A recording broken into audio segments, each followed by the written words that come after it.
আমার প্রিয় শিক্ষার্থীরা, আজকে অনলাইন ক্লাসে সকলকে স্বাগত জানাচ্ছি। আজকে যে টপিক নিয়ে আলোচনা করব, এসএসসি লেভেল সাধারণ গণিত চ্যাপ্টার 9 অধ্যায়টির শিরোনাম ত্রিকোণমিতিক অনুপাত। আমরা অনেক সময় ত্রিকোণমিতি বলে থাকি আর কি।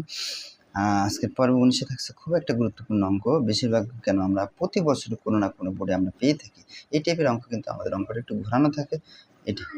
আর বোর্ড পরীক্ষা মানে তো তোমরা সকলেই জানো যে ঘোরানো থাকবেই, এটা স্বাভাবিক। আর সমাধান করে বলছে cos square theta minus sin square theta সমান 2 - 5 cos থিটা যখন থিটা সূক্ষ্মকোণ। আগে তোমাদের যেটা বলছিলাম, কোনো শর্ত দেখবে না, জাস্ট অঙ্ক শুরু করবে, সমাধান করা বলছে। এখন কিন্তু আমার থিটার মান বের করতে হবে। ওকে, তাহলে আমরা অঙ্ক শুরু করি। আর সূক্ষ্মকোণ কি সেটা আমরা পরে জানবো। বা লিখলাম। বন্ধুরা দেখো, এখানে cos আছে, এখানে sin আছে, আবার এখানে cos আছে। তাহলে কার পরিমাণ বেশি? এখানে cos এর পরিমাণ বেশি না? এটা cos ডাবল আছে, এখানে cos, এখানে cos। তাহলে এখানে মাথায় রাখবা sin কে আমরা cos করব। ওকে, তাহলে এই মানটা আমরা লিখবো cos square theta minus sin square theta সূত্র। আমরা আবার নতুন করে দেখাই দিই তোমাদের। sin স্কয়ার থিটা যোগ cos স্কয়ার থিটা সমান সমান আমরা সূত্র অনুযায়ী জানি 1। তাহলে এটা যদি আমরা জানি, তাহলে sin স্কয়ার থিটা যদি বামে রাখি, তাহলে 1 লিখলাম, এই প্লাস অবশ্যই গেলে মাইনাস। তাহলে আমরা sin স্কয়ার থিটার পরিবর্তে এটা লিখতে পারি। যদি লিখতে পারি তাহলে আমরা এখন লিখবো sin স্কয়ার থিটার পরিবর্তে 1 মাইনাস cos স্কয়ার থিটা। আর প্লাস 2 এপাশে গেলে -2, মাইনাস এপাশে গেলে +5 cos থিটা। আর এপাশে যেহেতু সবগুলো বামে চলে যাচ্ছে, এপাশে কিছু না মানে 0 থাকবে। ওকে, এখন লিখলাম বা cos স্কয়ার থিটা লিখলাম, ব্র্যাকেটটা উঠাই দাও বন্ধুরা, উঠাই দিলে কি হবে? 1 হবে, এই মাইনাসে মাইনাসে প্লাস হবে, cos স্কয়ার থিটা লিখলাম। আর যার সাথে -2 + 5 cos থিটা সমান সমান 0। এখন আমরা একটু যোগ বিয়োগ করব। দেখো এটা আর এটা একই, এক যোগ করলে 2, তাহলে 2 cos স্কয়ার থিটা মাইনাস, এবার লিখবো মাইনাস, সরি এখানে 5 cos থিটা লিখবো। আর এখানে -1 -2 ক্যালকুলেট তোমরা করে নেবে, কত হবে? -3 = 0। এখন যে কাজ করবা, ওই যে জনপ্রিয় উৎপাদকের কথা বলছিলাম, মিডল টার্ম ব্রেক অর্থাৎ জনপ্রিয় উৎপাদক, এটা তোমাদের উৎপাদক করতে হবে। আচ্ছা, এটা যদি আমরা উৎপাদক করি তাহলে আমরা দুইভাবে করতে পারবো, 3 × 6, 3 আর 2 যদি করি তাহলে আমাদের মিলবে না। তাহলে 6 আর 1 থেকে যদি আমরা করি, দেখো প্রথম সংখ্যা এবং শেষ সংখ্যা গুণ করো, 3 × 6, 6 হয়েছে না? 6 ভাঙে 5 বানাতে প্রথম 1 দিয়ে ভাগ করো, 6 × 1 = 6। এই যা দিয়ে ভাগ করছে এবং ফলাফল যেটা আসছে একবার যোগ আর একবার বিয়োগ করবো। তাহলে যোগ করলে হয় 7, বিয়োগ করলে হয় হচ্ছে 5। তাহলে আমি কি করবো? বিয়োগ করবো। ওকে, তাহলে আমি প্রথম মানটা লিখবো 2 cos স্কয়ার থিটা যোগ কি আছে এখানে 6 আর একবার কত 1। তাহলে আমি এখানে লিখবো 6, লিখবো cos থিটা, আর এখানে আছে কি -1 cos থিটা, আর -3 = 0। এখন যদি আমরা ক্যালকুলেশন করি 6 - 1, তাহলে লিখি 1/5 আসবে, সব মিলে গেছে। এখন দেখো উৎপাদকের যে নিয়মটা, যেহেতু 4টা পদ 1 2 3 4, এই দুইটার ভিতরে কি কমন যায় দেখতে হবে। দুইটার ভিতরে কমন যায়, দুইটার ভিতরে 2 cos থিটা। 2 cos থিটা যদি আমি কমন নেই, তাহলে 2 দিয়ে একে বাদ, আবার cos থিটা 2 বার আছে, একবার হবে cos থিটা।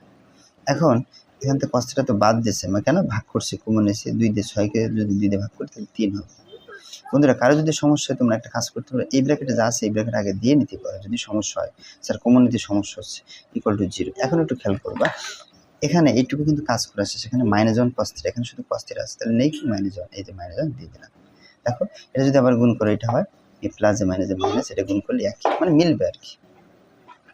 এখন এই দুইটা মানের থেকে একটা মান কমন নাও, দেখো cos থিটা +3, আর লেখো 2 cos থিটা -1 = কত? 0। এখন যে কাজটা করবো, হয় অথবা দিয়ে লিখবা, হয় লিখো এবং cos থিটা +3 = 0।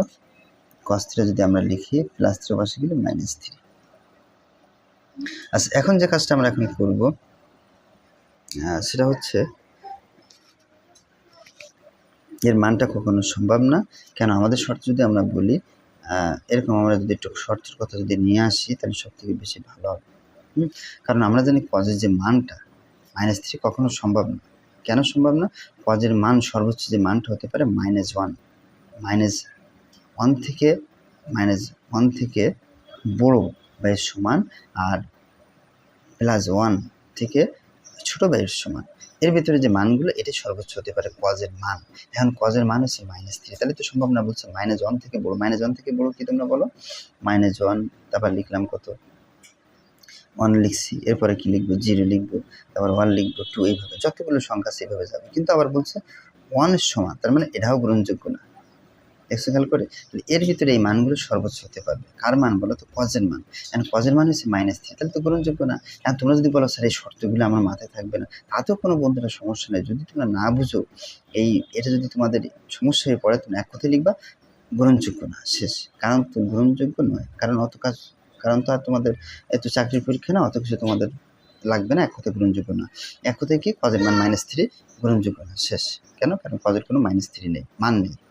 কারণ শর্তটা কিন্তু এটার থেকে, এই জন্য আমি লিখে দিলাম। এত না লিখলে চলবে, শুধু এটা লিখলে চলবে। এখন দেখো অথবা দিয়ে লিখলাম, এটা লিখবা 2 cos θ -1 = 0। এখন যদি আমি লিখতে পারবো 2 cos θ, এই গুণ এপাশে গেলে অর্থাৎ -1 অপাশে গেলে +1, এটা গুণ আছে অপাশে গেলে কি হবে বলতো? ভাগ। এই যে থিটা লিখলাম, cos অপাশে গেলে কি হয়? cos inverse half. এখন আমাদের যাতে হবে sin 30 এর মান যদি এখানে হাফ হয়, cos কতের মান হবে? হাফ, 60 ডিগ্রি মান হবে। ওকে, তাহলে আমরা যে মানটা পেয়েছি, প্রথম যে মানটা আমাদের গ্রহণযোগ্য ছিল না, আরেকটা মান আমরা পেয়েছি, এটা এই যে তোমরা ক্যালকুলেটরে যদি ব্যবহার করে একবারে চলে আসবে। cos থিটার মান কত ডিগ্রি, এখানে হাফ কত ডিগ্রি মান, সেক্ষেত্রে মানটা চলে আসবে। তাহলে থিটার মান কত ডিগ্রি? 60 ডিগ্রি। এখন 60 ডিগ্রি গ্রহণযোগ্য? এটা তো গ্রহণযোগ্য হবে না, 60 ডিগ্রি গ্রহণযোগ্য। এখন আমার লাগবে থিটার সূক্ষ্মকোণ। সূক্ষ্মকোণ মানে কি?